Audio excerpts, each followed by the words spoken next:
A lot of us as editors, as we're reviewing cars, we imagine and we seem to find that every time you really firm up a suspension and make it substantially more aggressive, it's really hard to still have a compliant soft ride.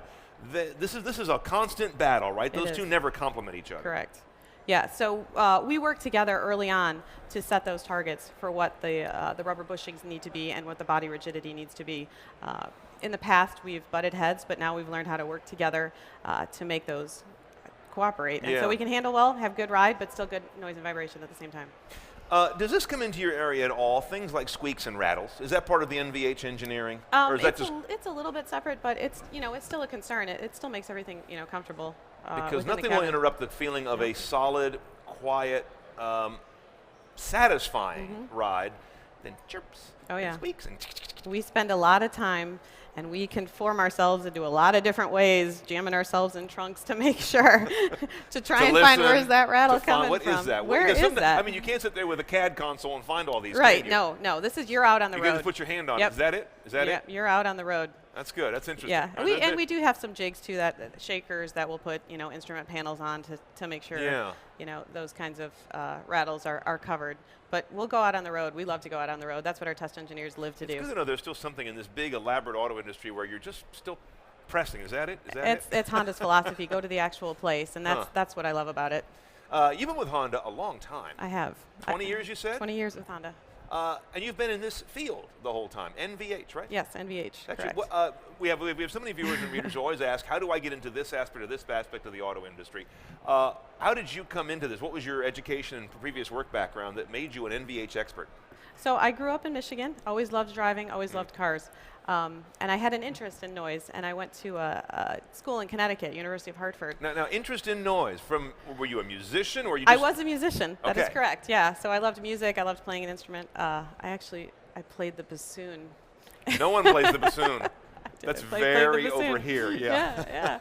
So I loved music and I loved sound, and noticed that there's some very pleasing sounds and some very not so pleasing noises.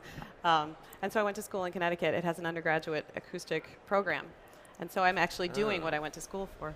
So it started for you with sound. Correct.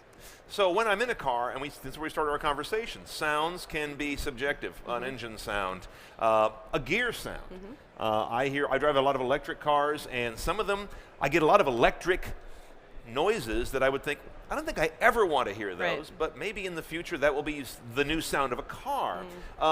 Is there a signature sound for what a Honda sounds like, or is it always just about quiet?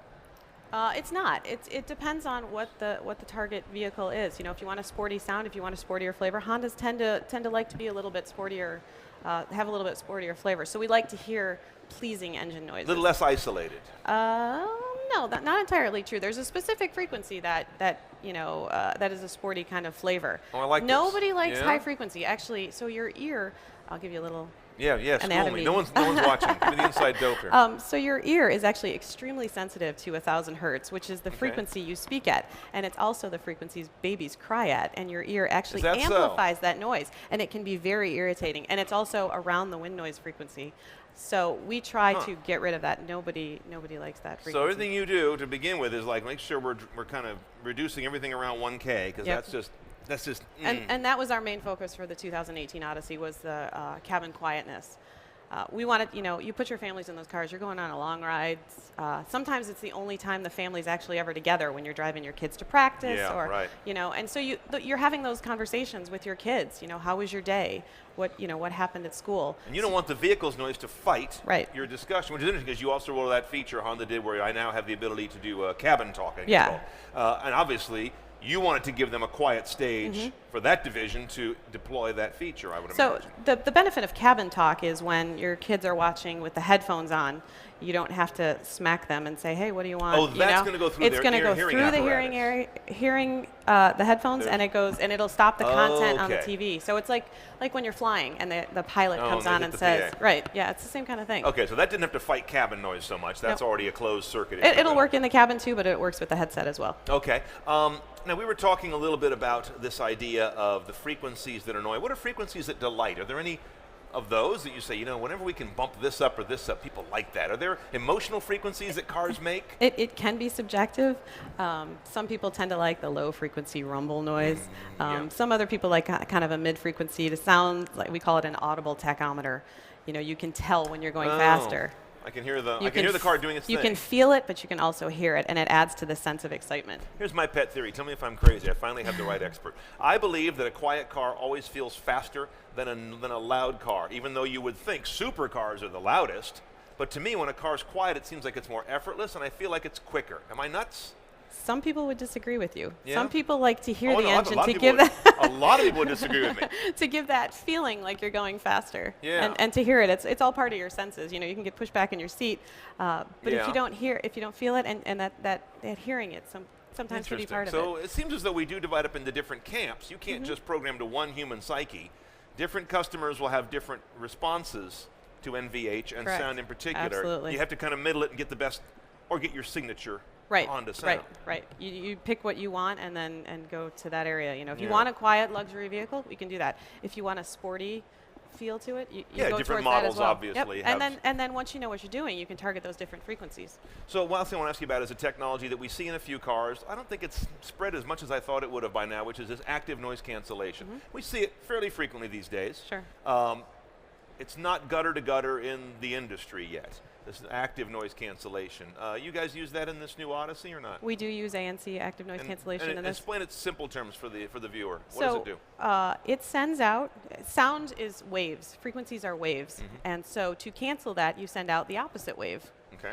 So you're actually sending out sound into the cabin, but it's the opposite. And when you send the opposite, it cancels it out. Okay, so it mathematically kind of takes it to zero. Correct, yes. All right, so you're sampling, road noise or cabin noise? For us, it's the engine. It's when we go from 6-cylinder mode to 3-cylinder mode, so that unbalances the engine, and that sends out kind of a low frequency. Because the engine gets a little bit of a more unpleasant sound when it's on 3 cylinders. It can if you don't have ANC, but when you take the ANC, you'll never notice it. Interesting. So that's how yours works, is it targets 3-cylinder mode to make it seem as nice sounding as 6. Right. You will never notice the difference. So a very specific application of ANC. Well, we can use it for other areas too, but that's our. That's how you're doing it in Odyssey. That's our main, correct. Okay, so you're not just taking every road noise and trying to flip it upside down and take it out. You're not trying to do noise canceling headphones on wheels. we could if we wanted to. You could, yeah. Interesting. Okay, I appreciate the insights, Andrea. Thank you. All right. Very interesting. Thank you, Andrea Martin, working on NVH in the Odyssey, the latest product, and of course, other product. Oh, I forgot to ask you, what are you driving? I always have to, you can't get up to the stage till you tell us what of the product portfolio you're driving right now. I drive an Acura MDX. You got an MDX. Okay, there you go. We love to get these snapshots of what real people in the industry drive.